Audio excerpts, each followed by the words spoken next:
Hegel no se asombra, pues sabe que la muerte es lo más terrible y que la aceptación de la muerte es lo que exige mayor fortaleza. Dice Hegel que el entendimiento exige esa aceptación, pues el entendimiento a través del discurso revela lo real y se revela a sí mismo. Y puesto que nace de la finitud, solo al pensar en la muerte y al hablar de ella, es verdaderamente lo que es, discurso consciente de sí mismo y de su origen. Mas Hegel también sabe que la belleza estéril es incapaz de plegarse a las exigencias del entendimiento. El esteta, el romántico, el místico huyen de la idea de la muerte.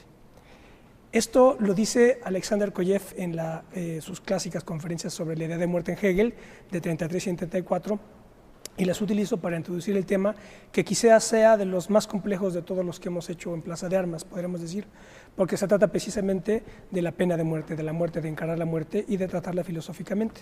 Este programa vamos a intentar desmenuzar un poco la cuestión y bueno, pues quédense con nosotros, esto es Plaza de Armas.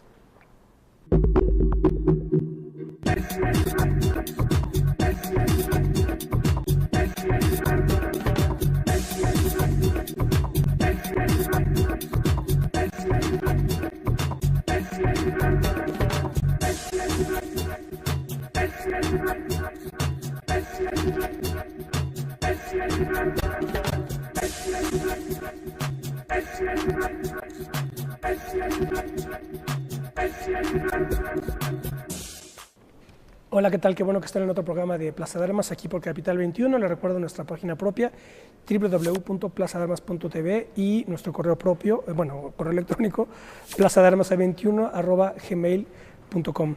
Bueno, presento a mis invitados, Carla de Alba nuevamente. Hola, Carla.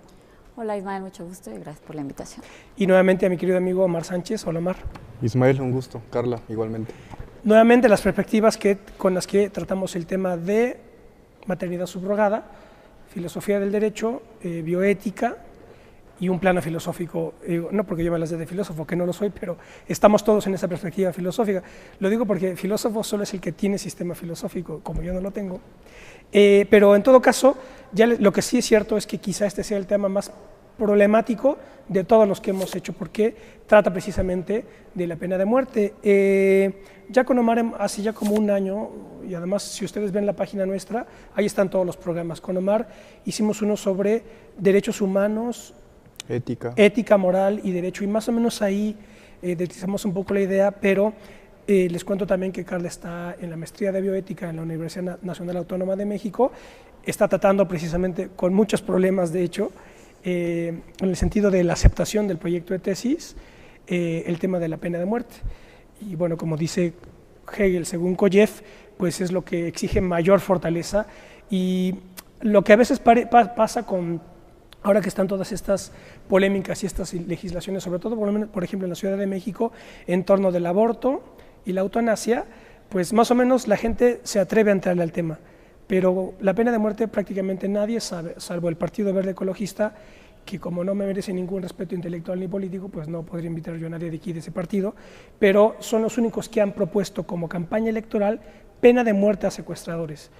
Pero dudo que sean capaces, digamos, de argumentar con alguna consistencia filosófica, así que, bueno, lo que sucede con estos temas es, y esto lo pongo ya para iniciar la charla, es normalmente concediéndole mucho, ¿verdad?, crédito a la distinción entre izquierda y derecha, ¿verdad?, para entendernos, digamos, aunque como ya hemos dicho en otros programas, el mundo no se agota en la izquierda y la derecha, pero bueno, dando por sentada esa distinción, la clasificación más o menos es la siguiente: quienes están a favor del aborto se consideran de izquierda, quienes están en contra del aborto se consideran de derecha. Quienes están a favor de la eutanasia, pues quizá también se considera algo de izquierda, y los que están en contra de la eutanasia quizás se consideran de derecha. La derecha siempre, a lo mejor, desde el punto de vista católico, ¿verdad?, está en contra de la desaparición del cuerpo, bien sea de un feto o de un cuerpo de una persona adulta. Pero la cosa cambia con la pena de muerte. Seguramente, según esta convención, quienes están a favor de la pena de muerte serán considerados de derecha y los que están en contra de la pena de muerte serán considerados de izquierda.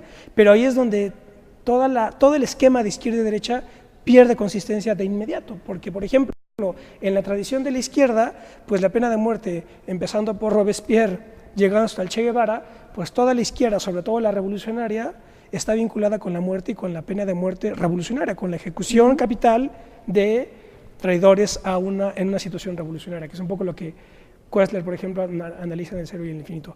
Pero bueno, esto yo lo pongo nada más para más o menos entrarle al asunto y bueno, a ver qué comentan ustedes al respecto. Es interesante lo que comentas porque no queda claro si las categorías que actualmente se manejan en términos de izquierda y derecha son aplicables a esta discusión. En 2005, en diciembre, siendo presidente de este país, Vicente Fox, una persona que todo el mundo podría considerar en México de derecha, él incluso manifestó sus preferencias religiosas como católicas, entonces suena contraintuitivo que fue el presidente que precisamente promulgó la abolición de la pena de muerte en México. Entonces como que no queda claro, ¿no? O sea, parece ser entonces que no es muy suficiente la distinción entre izquierda y derecha para discutir el tema de la pena de muerte.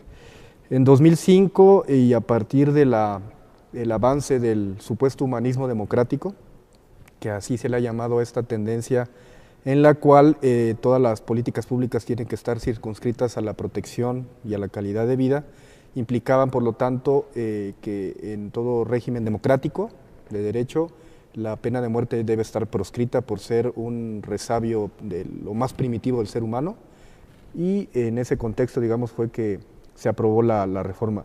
¿En qué consistió? Básicamente en que en la Constitución Política de los Estados Unidos Mexicanos, principalmente en el artículo 22, se establece que la pena de muerte está prohibida y por lo tanto se deja como letra muerta aquel texto que ya traíamos desde las constituciones del siglo XIX respecto de que procedía la autoridad a aplicar la pena de muerte a las personas, lo voy a resumir en forma global, que atentaban contra la patria.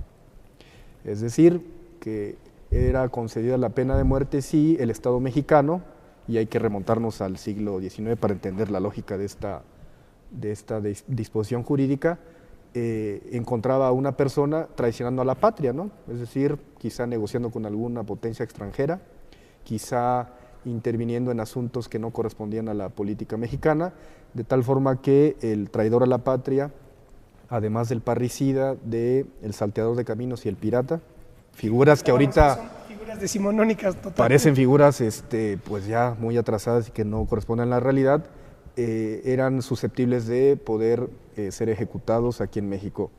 Desde hace 40 años no hay ejecuciones de pena de muerte.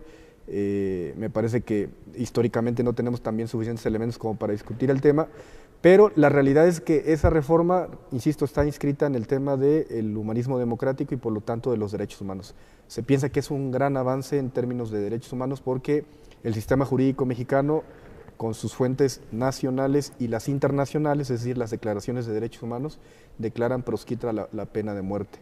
Y sí, formalmente puede ser un gran avance, pero lo que sigue en la discusión es, como lo acabas de comentar, qué hacemos con las propuestas, ya sean en broma, ¿no? Una forma de reprimir el inconsciente, o en serio del Partido Verde Ecologista cuando, como parte de su campaña electoral, dice vamos a dar pena de muerte a los secuestradores. Que seguramente tiene mucha popularidad. Tiene mucha popularidad porque lo que está atrás, y aquí entro en la siguiente parte de mi planteamiento, está en medio, digamos, de la discusión sobre qué hacer con los que más daño causan al país, que son los secuestradores, tal como en el siglo XVIII o XIX se pensaba qué hacemos con los traidores, que son los que más daño hacen al país. A la patria, claro. Entonces, lo que está en juego, decía Cesare Beccaria, uno de los pilares del humanismo democrático en Italia, cuando escribe su tratado sobre el delito y las penas, es que la pena de muerte es en realidad la represión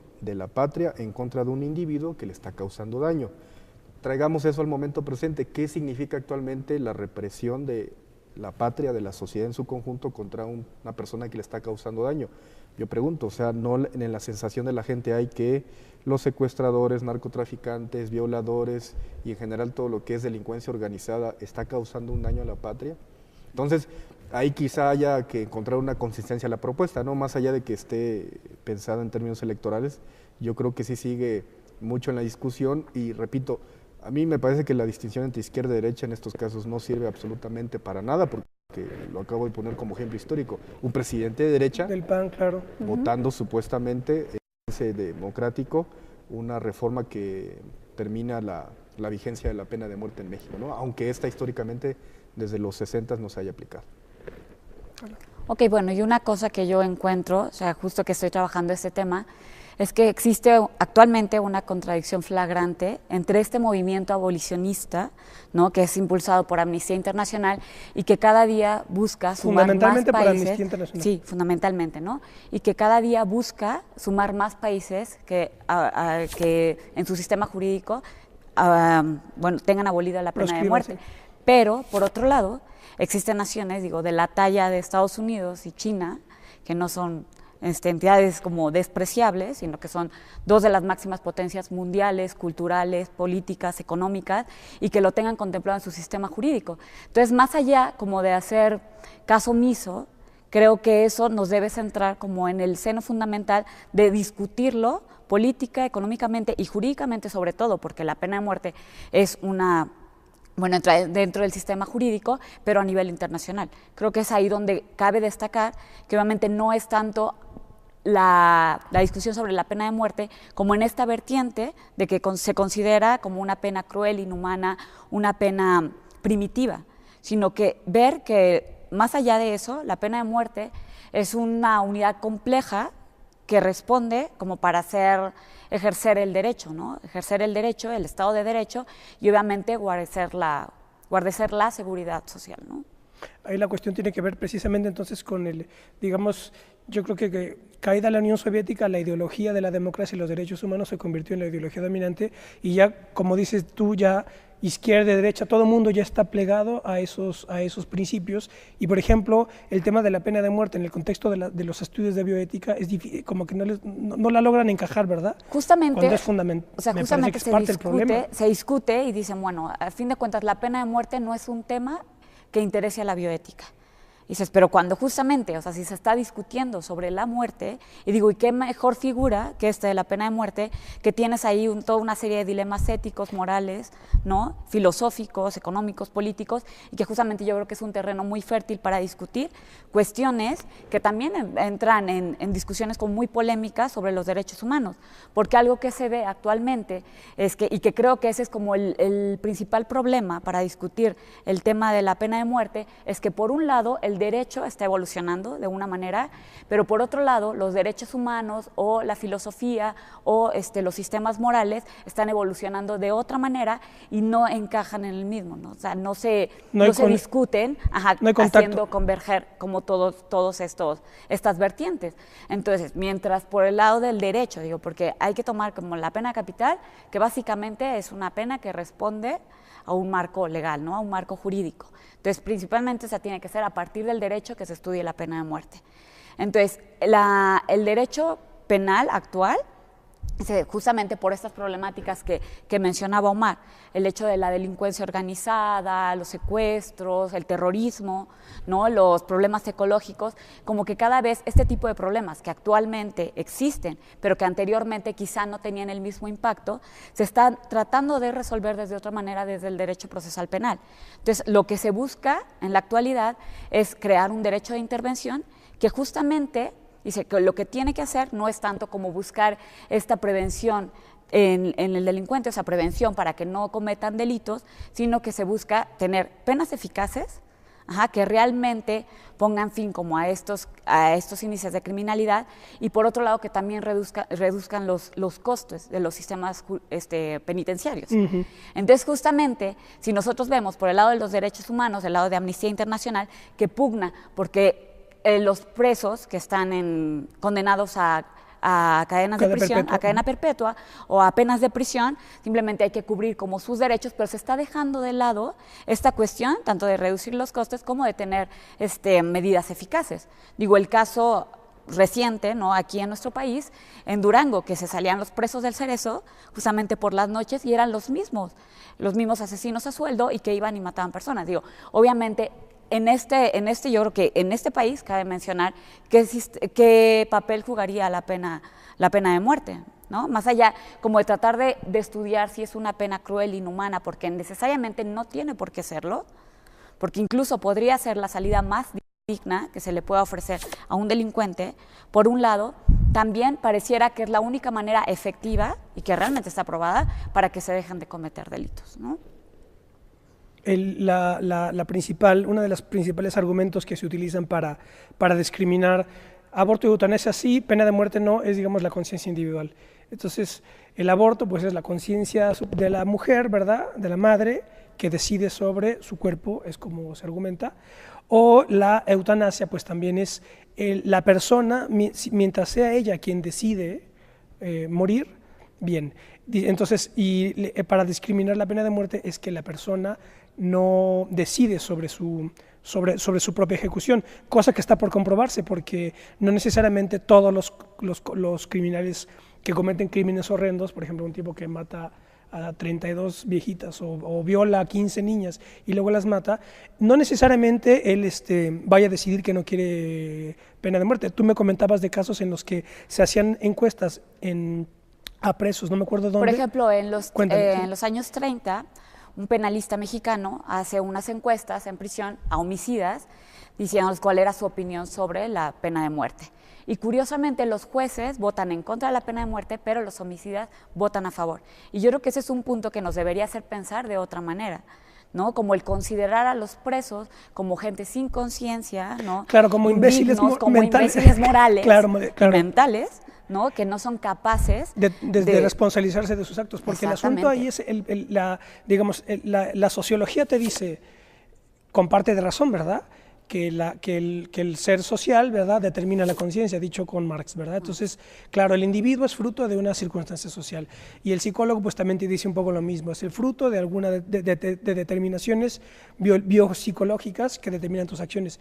De acuerdo, sí, están dentro de un contexto sociológico, histórico, cultural, pero cuando actúa se le considera a una persona mínimamente responsable de sus actos, ¿no?, que tiene que ver con la idea de libertad. Pero bueno, te interrumpí. No, y justamente, por ejemplo, también se ve en el caso, o sea, actualmente en Inglaterra hay un chico, 34 años, que está condenado ahora a prisión por homicidio.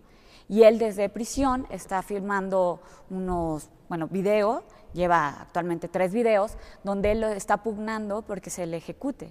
Le está pidiendo algo que él llama suicidio asistido, ¿no?, como esta figura de suicidio asistido, y obviamente como la prensa internacional dice no. Pero eso nos debería hacer pensar, bueno, ¿y por qué este chico, 34 años, que comete un homicidio, por qué él está pidiendo que mejor se ejecute? Digo, cuando estamos hablando de Inglaterra, o sea, país de primer mundo, y que obviamente no tienen las condiciones que nosotros tenemos, por ejemplo, en México, ¿no?, en las prisiones. Entonces, sí tratar de ver que, mucho de lo que entra en el debate sobre la pena de muerte es justamente tratar de sacralizar la vida, ¿no? La vida es sagrada per se, ¿no?, pero desde un aspecto religioso. No vamos a negar que la vida es valiosa, ¿no?, porque justamente por este carácter contingente que tiene, accidental.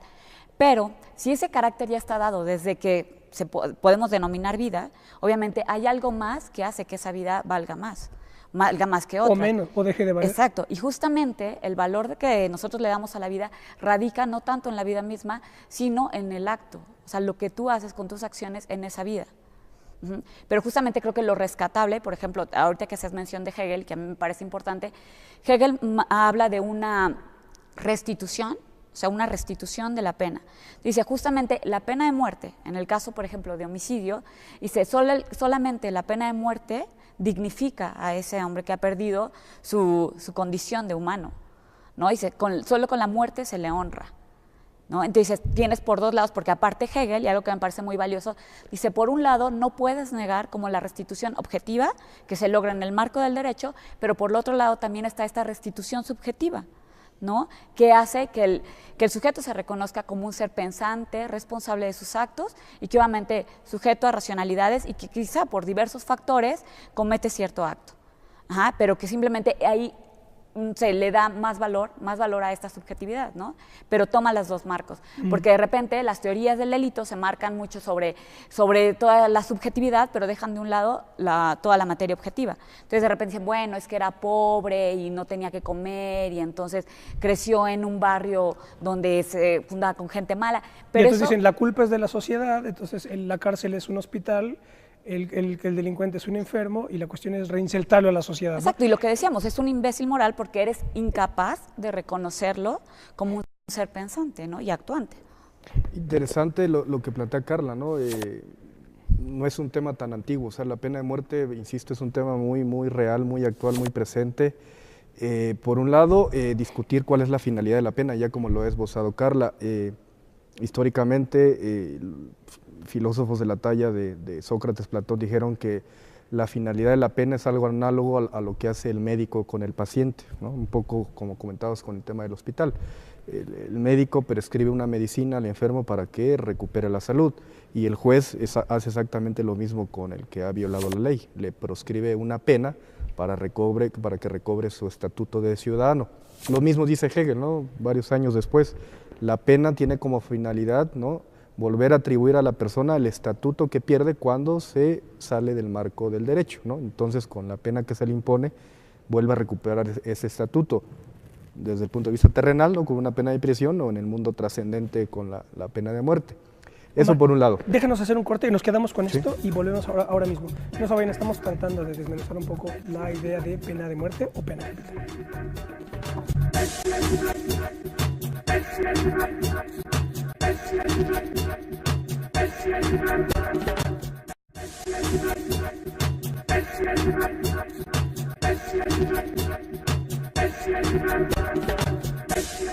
Bueno, ya estamos de vuelta, estamos conversando con Carla de Alba y Omar Sánchez sobre la pena capital, pena de muerte o eutanasia procesal, como es el término que utiliza Gustavo Bueno para referirse al tema. Pero bueno, Omar, sí, nos quedamos contigo. ¿No? Por un lado, la finalidad de la pena en Sócrates y Hegel, que hay un paralelismo ahí importante, que es volver a sanar, ¿no?, desde el punto de vista médico, una analogía.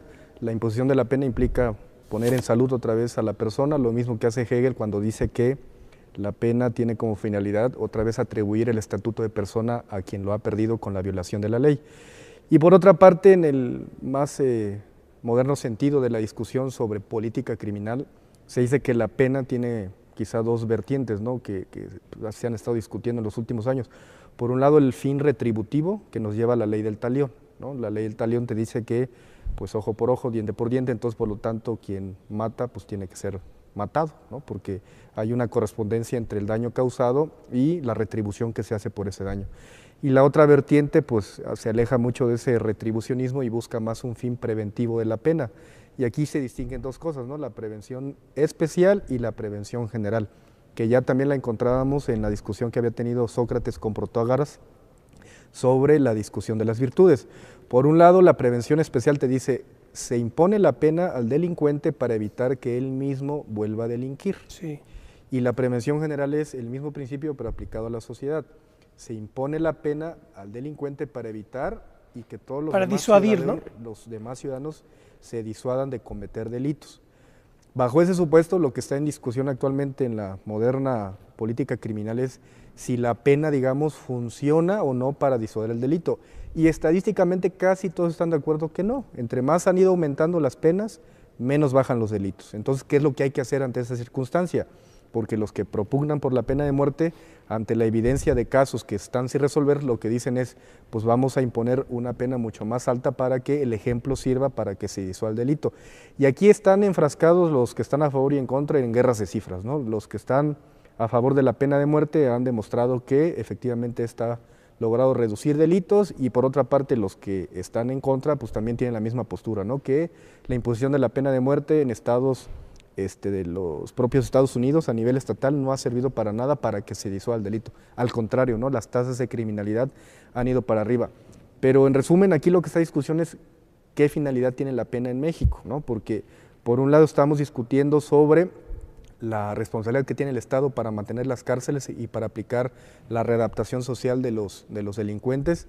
Los presupuestos son pocos, la sensación de la gente es de que el sistema judicial no está funcionando del todo.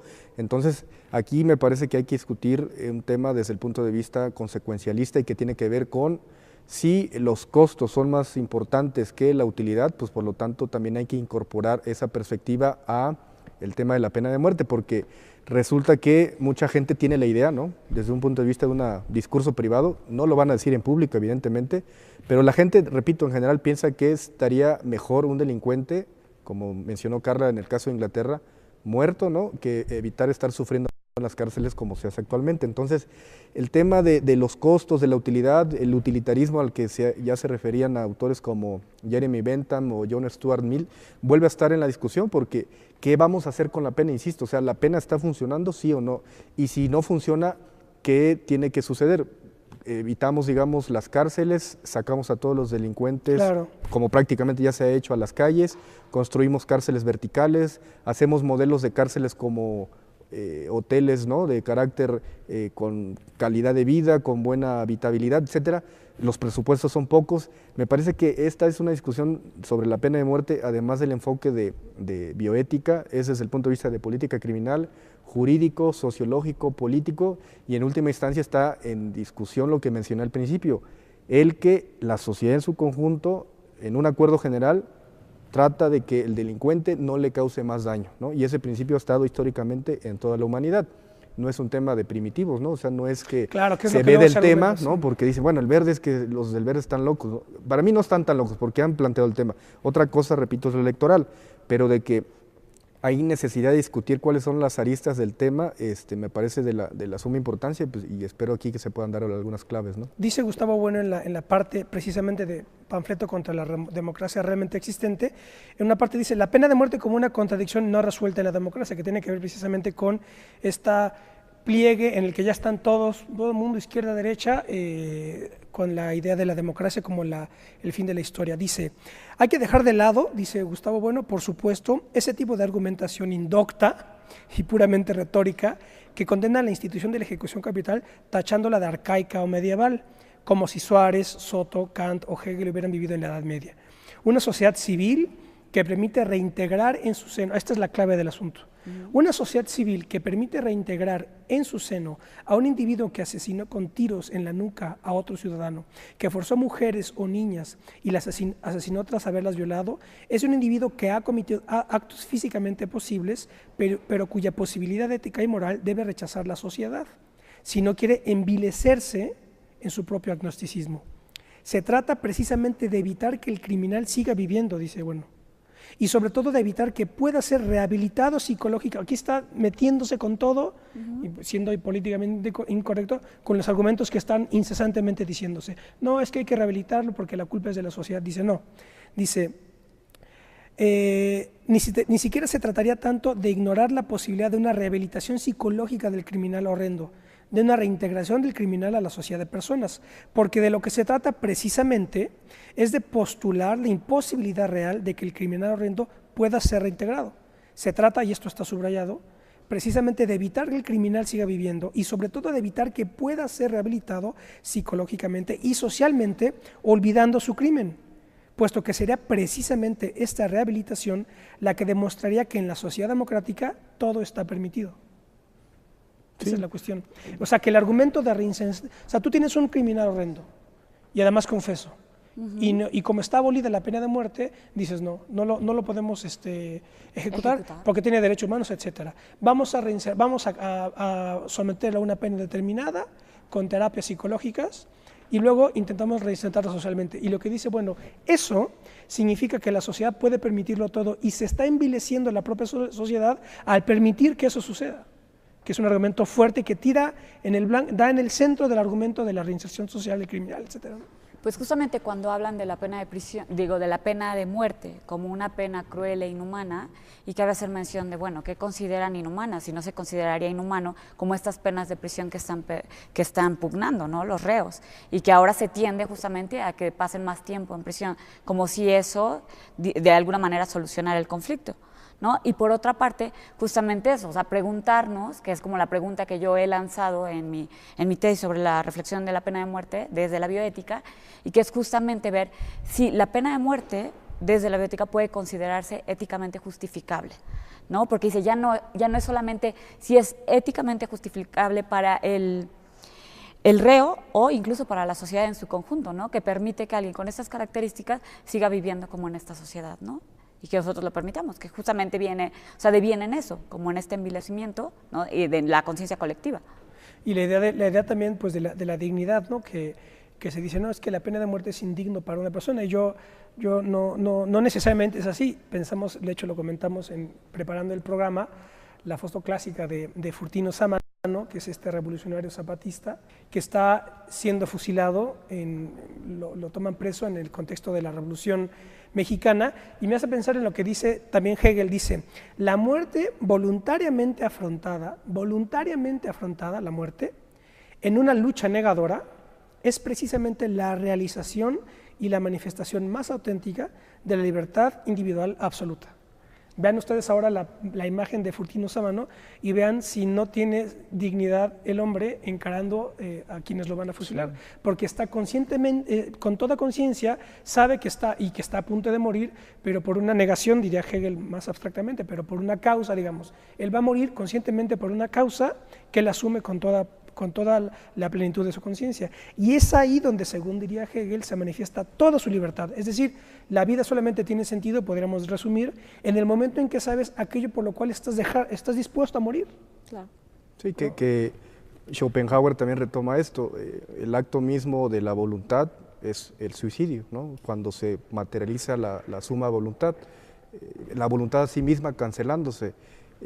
Esto lleva a una discusión que a mí me parece nadie, salvo algunas excepciones, ha planteado sobre el tema de la pena de muerte. El voluntarismo, es decir, la voluntad como el motor de las decisiones éticas y morales, y en este caso la pena de muerte. Pregunta que tendríamos que hacernos y tratar de responder es, ¿puede el delincuente, ¿no? Hacer el planteamiento de acabar con su vida y la sociedad darle digamos, un consentimiento expreso, tácito a esta posibilidad? Ya lo tenemos desde el punto de vista jurídico y está reconocido, si bien no como un consentimiento como tal, desde el punto de vista de la sanción penal está lo que mencionó Carla hace un rato, digamos, suicidio inducido, donde una persona acude a otra y de alguna u otra forma están realizando actos premeditados para terminar con la vida de alguien más, porque se considera que esa vida ya no merece la dignidad suficiente. Eso también conecta con el tema de eutanasia. Fíjate que lo interesante es que quienes plantean, digamos, a favor de la eutanasia, lo que dicen es, ¿por qué tiene sentido vivir una vida que ya no es vida? Entonces lo mismo hay que preguntar en torno al tema de la pena de muerte. ¿Por qué no darle la oportunidad al delincuente de que pueda manifestar libremente? Si es que eso se puede desde el punto de vista jurídico, porque alguien dirá, bueno, es que estando en esa situación es difícil que alguien pueda plantear. ¿No? Le estás coaccionando. Lo estás induciendo de alguna otra forma, ¿no? Si es posible que una persona en esa condición pueda tener libertad. Pero entonces también nos metemos en otra discusión sobre lo que significa la libertad, sí, claro, y nos desviamos mucho en el camino. Pero la pregunta esencial es, ¿podemos darle al delincuente la oportunidad de consentir o no su muerte? Y a mí me parece que la pregunta tendría una respuesta preliminar que es sí, ¿no? Y hay que ver la consistencia formal de esto. Por lo demás, yo no quisiera meterme en la discusión que hace normalmente la sociedad e incluso los abogados sobre, es que la imposibilidad de la certeza, ¿no? de los jueces haría imposible la pena de muerte. Esa discusión y ese planteamiento me parece absurdo desde el punto de vista entonces de cualquier decisión jurídica, sea la decisión de clausurar un negocio, sea la decisión de sentenciar a alguien a pena de prisión o bien sea condenar la pena de muerte si el sistema jurídico lo permite, pues está sujeta a esa variación y nunca vamos a tener una certeza absoluta, ¿no? Me parece que ahí hay que tener conciencia de que finalmente se trata de decisiones humanas y como tales tienen presunción de validez reconocida incluso jurídicamente. Pero entonces, ¿qué hacemos, repito, con la finalidad de la pena, con la posibilidad de que el delincuente consienta su decisión y las herramientas jurídicas que tendremos para esto, ¿no? Y ahí pues me parece que Carla puede avanzar en su investigación, pero lo que no debemos dejar de pasar por alto es de que este tema, lejos de ese arcaicismo y de que sea una discusión medieval y que de caballeros templarios y de no sé, esclavitudes y de romanos contra griegos y romanos contra troyanos, o sea, me parece que está centrada en lo más importante que está actualmente la sociedad, que es qué hacemos con la persona que más daño causa a la sociedad. Y todo el mundo tiene ideas sobre qué hacer, ¿no? Algunos dicen, bueno, vamos a hacerles lo que famosamente se llama, en términos de la pena para la violación, la castración química, ¿no? ¿Por qué, digamos, se plantea el tema de la castración química con alguna naturalidad? Porque dicen, bueno, hay una correspondencia entre el violador y pues quitarle su deseo sexual o de alguna u otra forma limitar o obstaculizar que pueda volver a cometer el delito. Al final eso es lo que se busca con castración química.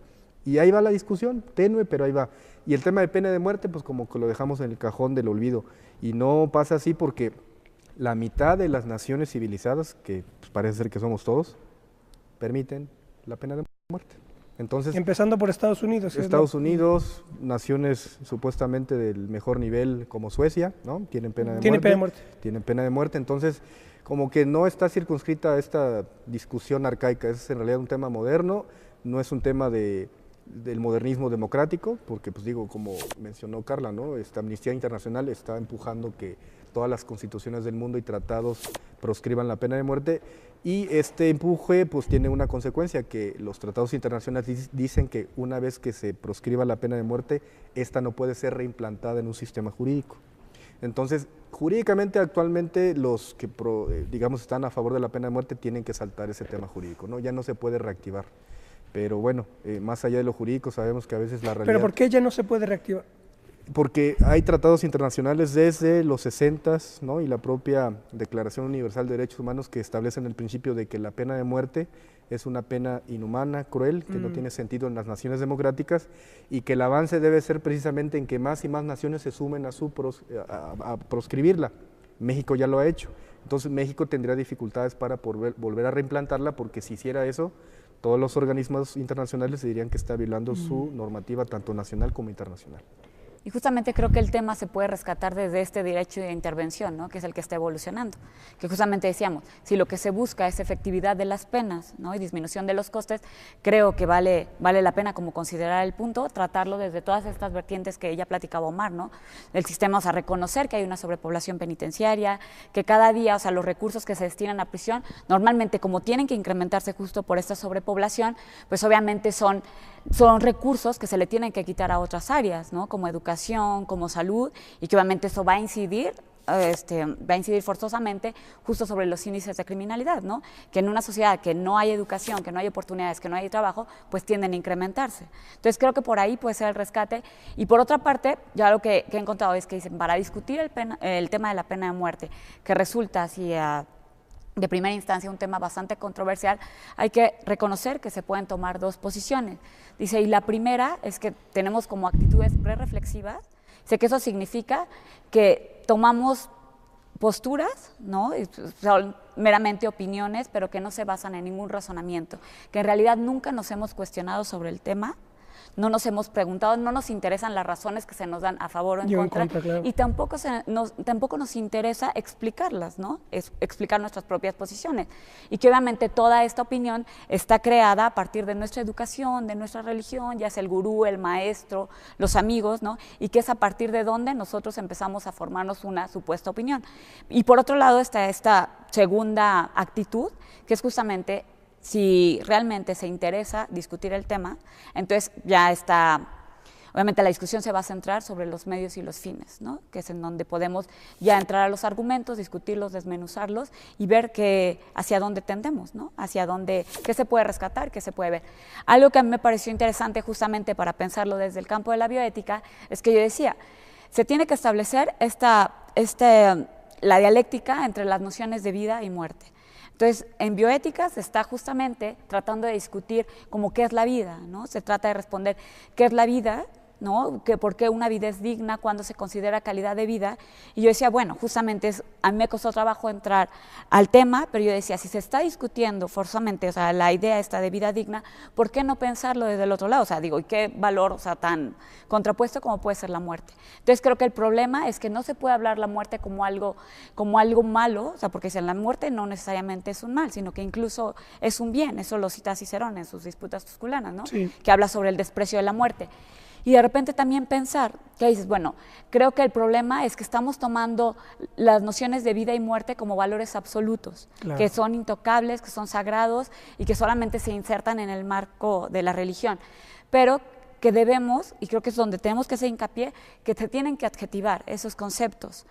Porque hablar de vida, o sea, hablar de vida como una noción absoluta, como una noción... Sí. Exacto, o sea, no da pauta para que se puedan discutir cuestiones fundamentales como de este calibre, ¿no? Entonces, por eso se habla de vida digna, calidad de vida, y que obviamente ya nos lleva por otra parte, ¿no? Ya no es como la idea de vida en sí, o sea, la idea de vida absoluta y sagrada, porque sí, y también eso se debe llevar al campo de la muerte, ¿no? Hablar de muerte digna, ¿no? Hablar de incluso de calidad de muerte, ¿no? Porque de repente justamente es ¿por qué no ofrecer esta posibilidad a los delincuentes como de restituir esa subjetividad?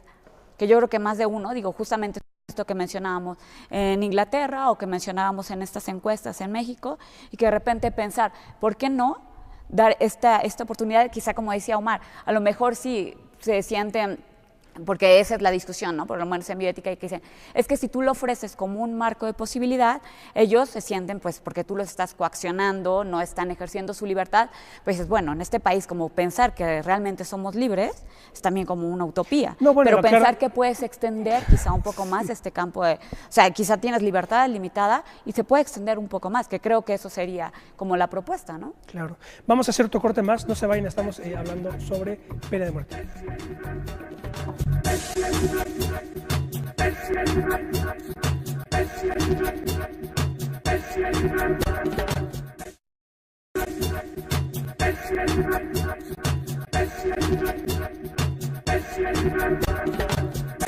Bueno, ya estamos de vuelta, esto es Plaza de Armas, estamos conversando con Carla de Alba y Omar Sánchez sobre la idea y el problema de la pena capital. Ahora que comentaba Carla a Cicerón en las disputas tusculanas, podríamos decir que esta imagen de Furtino Sámano es un hombre despreciando la muerte, precisamente, ¿no? Encarándola sin... Más bien enfrentándola, ¿no? Alrededor de la muerte, como mencionó Carla, hay una nebulosa, ¿no? Que no permite adentrarse en ella. A mí me parece que jurídicamente siempre se ha tenido esa tendencia, ¿no?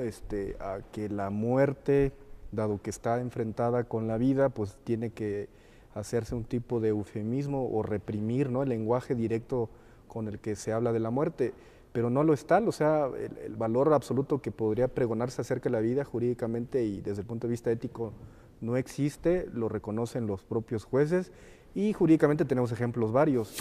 La legítima defensa es un ejemplo claro, está enfrentada una vida frente a otra, entonces hay autorización para que quien sea atacado por otra persona de manera actual, presente e inminente, pues pueda dar muerte a la misma. Los conflictos en términos de aborto, cuando está en riesgo el producto o la madre, su vida, también plantean este enfrentamiento directo de dos vidas, ¿no? Y que el sistema jurídico resuelve la mayor de las veces a favor de la madre. Lo mismo vamos a tener que discutir, yo creo, en unos cuantos meses o años sobre la eutanasia en México, y aquí lo que está enfrentado es precisamente la decisión de no continuar con una vida que ya no se considera digna ni tiene calidad y por lo tanto hay que terminarla. Y lo mismo debería hacerse con la pena de muerte, ¿no? Finalmente la sociedad enfrenta a un delincuente que le está causando daño y que por lo tanto, independientemente de la posición que se tenga, podría decidir, si el marco jurídico lo permite, terminar con esa vida. Repito, o sea, hay muchos eufemismos alrededor de la vida y de la propia muerte.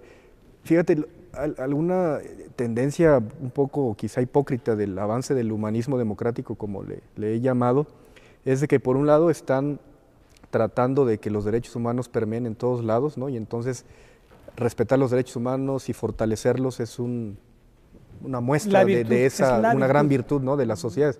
Pero por otra parte, todo el derecho de guerra, que ha existido y seguirá existiendo por lo que reste de humanidad, se llama ahora, ¿cómo creen? ¿Derecho de qué será? ¿Autodefensa o qué? Derecho humanitario.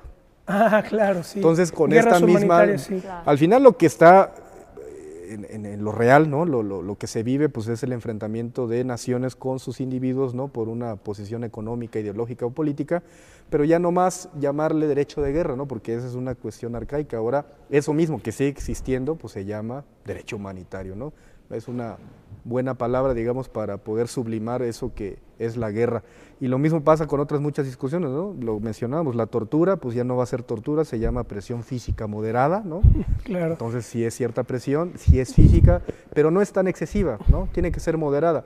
Y lo mismo se pide a todos los agentes de ley, ¿no? Actúen moderadamente, actúen proporcionalmente. La pregunta entonces es, ¿cómo se actúa proporcionalmente en contra de un delincuente?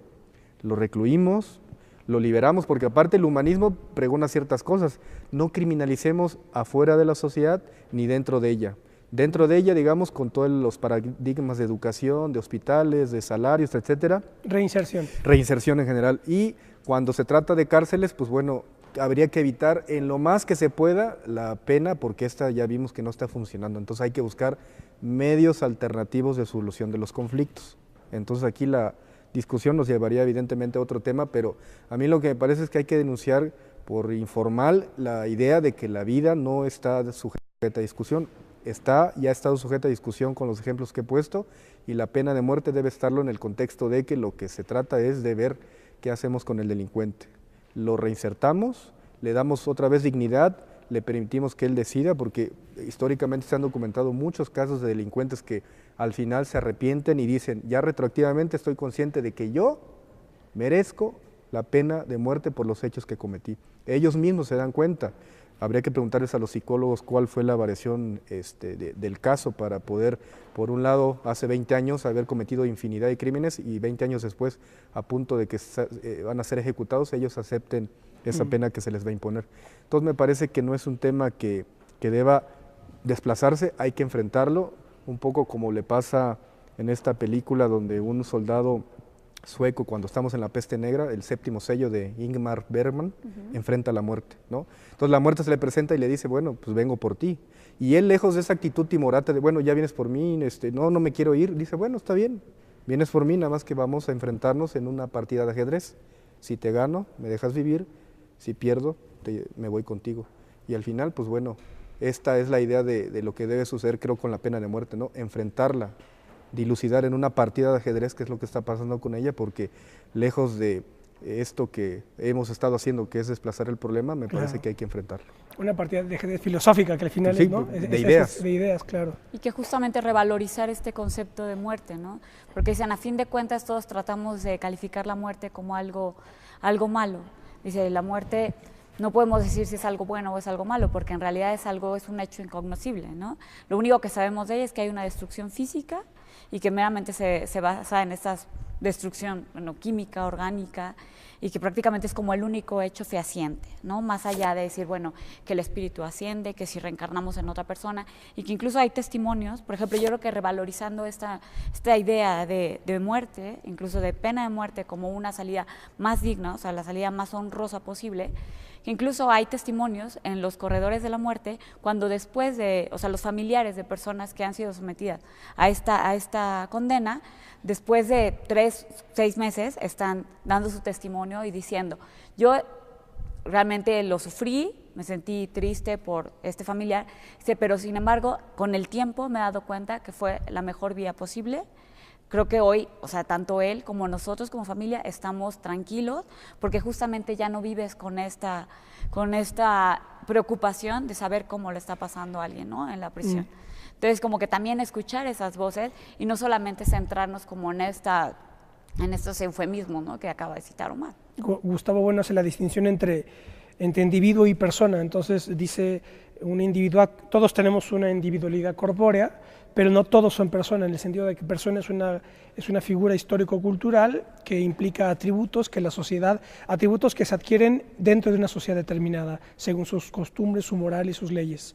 Entonces dice, muchas veces toda persona es un individuo, pero no todo individuo es persona, es decir, un asesino confeso o de un criminal horrendo, pues en realidad deja de ser persona. Entonces utiliza la distinción entre muerte y fallecimiento.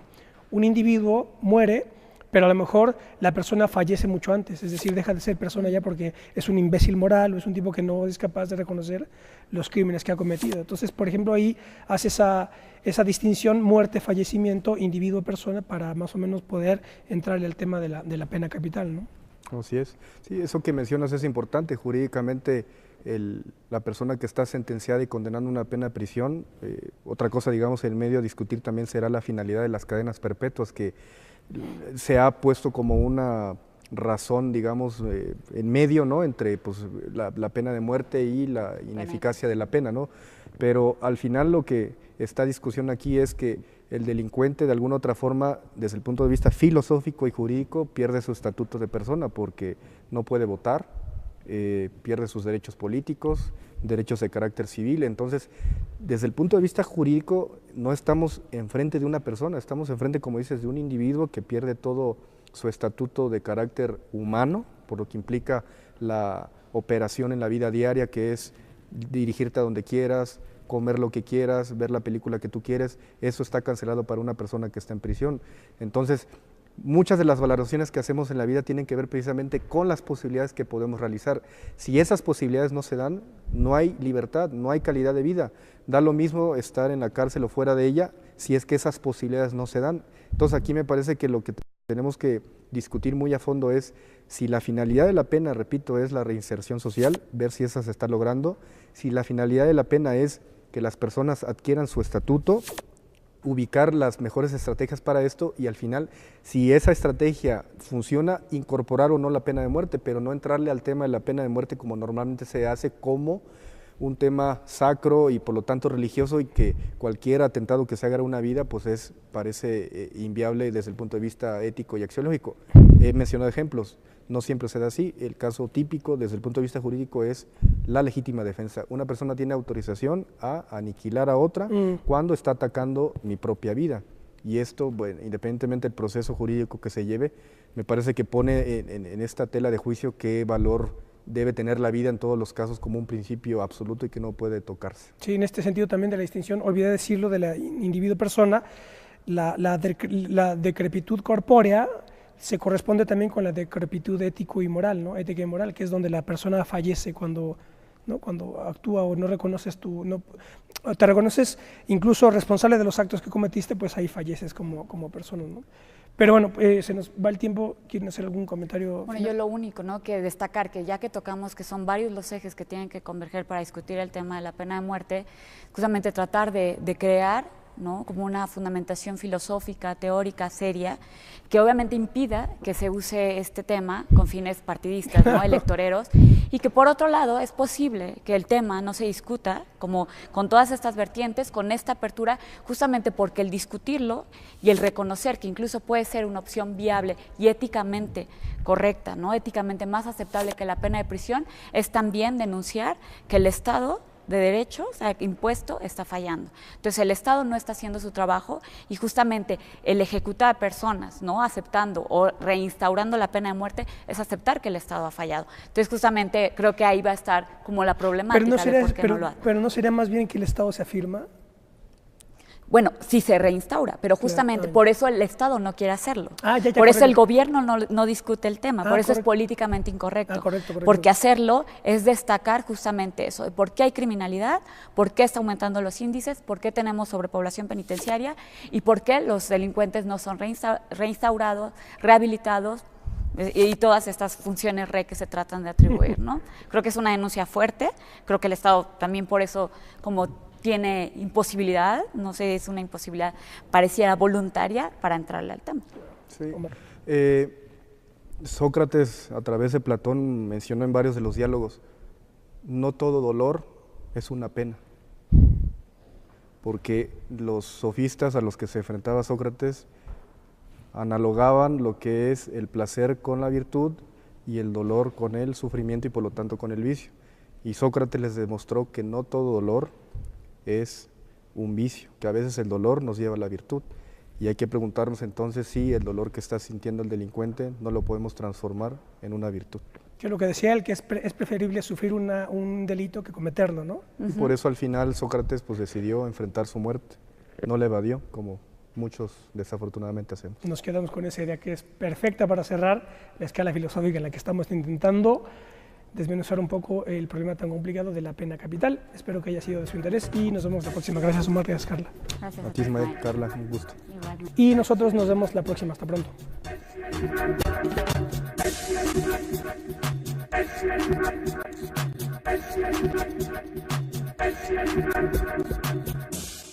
Normalmente concediéndole mucho, ¿verdad?, crédito a la distinción entre izquierda y derecha, ¿verdad?, para entendernos, digamos, aunque como ya hemos dicho en otros programas, el mundo no se agota en la izquierda y la derecha. Pero bueno, dando por sentada esa distinción, la clasificación más o menos es la siguiente.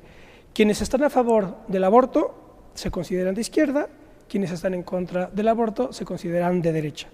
Quienes están a favor de la eutanasia, pues quizá también se considera algo de izquierda, y los que están en contra de la eutanasia quizás se consideran de derecha. La derecha siempre, a lo mejor, desde el punto de vista católico, ¿verdad?, está en contra de la desaparición del cuerpo, bien sea de un feto o de un cuerpo de una persona adulta. Pero la cosa cambia con la pena de muerte. Seguramente, según esta convención, quienes están a favor de la pena de muerte serán considerados de derecha y los que están en contra de la pena de muerte serán considerados de izquierda. Pero ahí es donde todo el esquema de izquierda y derecha pierde consistencia de inmediato, porque, por ejemplo, en la tradición de la izquierda, pues la pena de muerte, empezando por Robespierre, llegando hasta el Che Guevara, pues toda la izquierda, sobre todo la revolucionaria, está vinculada con la muerte y con la pena de muerte revolucionaria, con la ejecución capital de traidores en una situación revolucionaria, que es un poco lo que Koestler, por ejemplo, analiza en El Cero y el Infinito. Pero bueno, esto yo lo pongo nada más para más o menos entrarle al asunto y bueno, a ver qué comentan ustedes al respecto. Es interesante lo que comentas porque no queda claro si las categorías que actualmente se manejan en términos de izquierda y derecha son aplicables a esta discusión. En 2005, en diciembre, siendo presidente de este país, Vicente Fox, una persona que todo el mundo podría considerar en México de derecha, él incluso manifestó sus preferencias religiosas como católicas, entonces suena contraintuitivo que fue el presidente que precisamente promulgó la abolición de la pena de muerte en México. Entonces como que no queda claro, ¿no? O sea, parece ser entonces que no es muy suficiente la distinción entre izquierda y derecha para discutir el tema de la pena de muerte. En 2005, y a partir del avance del supuesto humanismo democrático, que así se le ha llamado a esta tendencia en la cual todas las políticas públicas tienen que estar circunscritas a la protección y a la calidad de vida, implicaban por lo tanto que en todo régimen democrático de derecho la pena de muerte debe estar proscrita por ser un resabio de lo más primitivo del ser humano. Y en ese... Hegel no se asombra, pues sabe que la muerte es lo más terrible y que la aceptación de la muerte es lo que exige mayor fortaleza. Dice Hegel que el entendimiento exige esa aceptación, pues el entendimiento a través del discurso revela lo real y se revela a sí mismo. Y puesto que nace de la finitud, solo al pensar en la muerte y al hablar de ella, es verdaderamente lo que es, discurso consciente de sí mismo y de su origen. Mas Hegel también sabe que la belleza estéril es incapaz de plegarse a las exigencias del entendimiento. El esteta, el romántico, el místico huyen de la idea de la muerte. Esto lo dice Alexander Koyev en sus clásicas conferencias sobre la idea de muerte en Hegel, de 33 y 34, y las utilizo para introducir el tema que quizás sea de los más complejos de todos los que hemos hecho en Plaza de Armas, podríamos decir, porque se trata precisamente de la pena de muerte, de encarar la muerte y de tratarla filosóficamente. Este programa vamos a intentar desmenuzar un poco la cuestión y bueno, pues quédense con nosotros, esto es Plaza de Armas.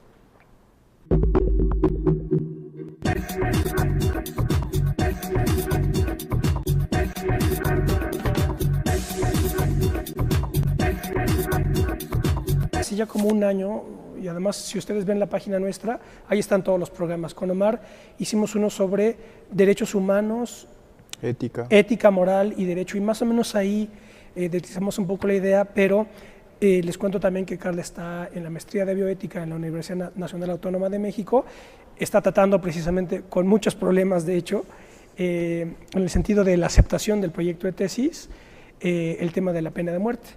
Y bueno, como dice Hegel, según Koyev, pues es lo que exige mayor fortaleza y lo que a veces pasa con, ahora que están todas estas polémicas y estas legislaciones, sobre todo, por ejemplo, en la Ciudad de México, en torno del aborto y la eutanasia, pues más o menos la gente se atreve a entrarle al tema, pero la pena de muerte prácticamente nadie sabe, salvo el Partido Verde Ecologista, que como no me merece ningún respeto intelectual ni político, pues no podría invitar yo a nadie de aquí de ese partido, pero son los únicos que han propuesto como campaña electoral pena de muerte a secuestradores.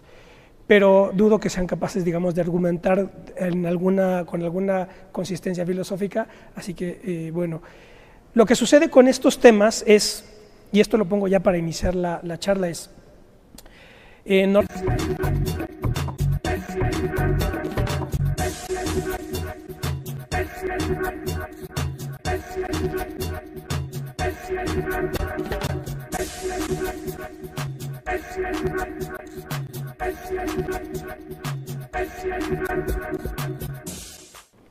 Hola, ¿qué tal? Qué bueno que están en otro programa de Plaza de Armas aquí por Capital 21. Les recuerdo nuestra página propia www.plazadearmas.tv y nuestro correo propio, correo electrónico plazadearmas21@gmail.com.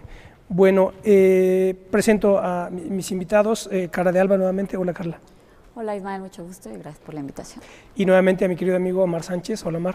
Ismael, un gusto. Carla, igualmente. Nuevamente las perspectivas con las que tratamos el tema de maternidad subrogada, filosofía del derecho, bioética y un plano filosófico, no porque yo me las dé de filósofo, que no lo soy, pero estamos todos en esa perspectiva filosófica. Lo digo porque filósofo solo es el que tiene sistema filosófico, como yo no lo tengo. Pero en todo caso, ya lo que sí es cierto es que quizá este sea el tema más problemático de todos los que hemos hecho, porque trata precisamente de la pena de muerte. Ya con Omar